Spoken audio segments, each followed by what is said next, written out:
নমস্কার, আমার কিছুক্ষণ চ্যানেলে আমি কাজল দত্ত রায়। আমি আজকে একটা সুকান্ত ভট্টাচার্যের অতি কিশোরের ছড়া শোনাচ্ছি।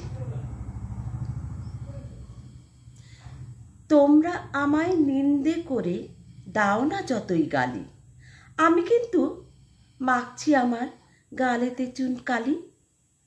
কোনো কাজটাই পারি না কো বলতে পারি ছড়া, পাশের পড়া পড়ি না ছাই, পড়ি ফেলের পড়া। তেতো ওষুধ গিলি নাকো মিষ্টি এবং টক, খাওয়ার দিকেই যেন আমার চিরকালের শখ। বাবা দাদা সবার কাছেই গোয়ার এবং মন্দ, ভালো হয়ে থাকার সঙ্গে লেগেই থাকে দ্বন্দ্ব। পড়তে বসে থাকে আমার পথের দিকে চোখ, পথের চেয়ে পথের লোকের দিকেই বেশি ঝোঁক। ছলের কেয়ার করি নাকো মধুর জন্যে ছুটি, যেখানে ভিড় সেইখানেতেই লাগাই ছুটোছুটি।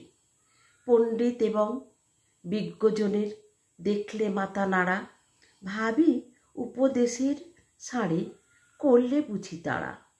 তাই তো ফিরি ভয়ে ভয়ে দেখলে পরে তর্ক, বুঝি কেবল গোমায় সেটা নয় কো মধুর পর্ক। ভুল করি ভাই যখন তখন শোধরাবার আহ্লাদে, খেয়াল মতন কাজ করে যাই কষ্ট পাই কি সাধে।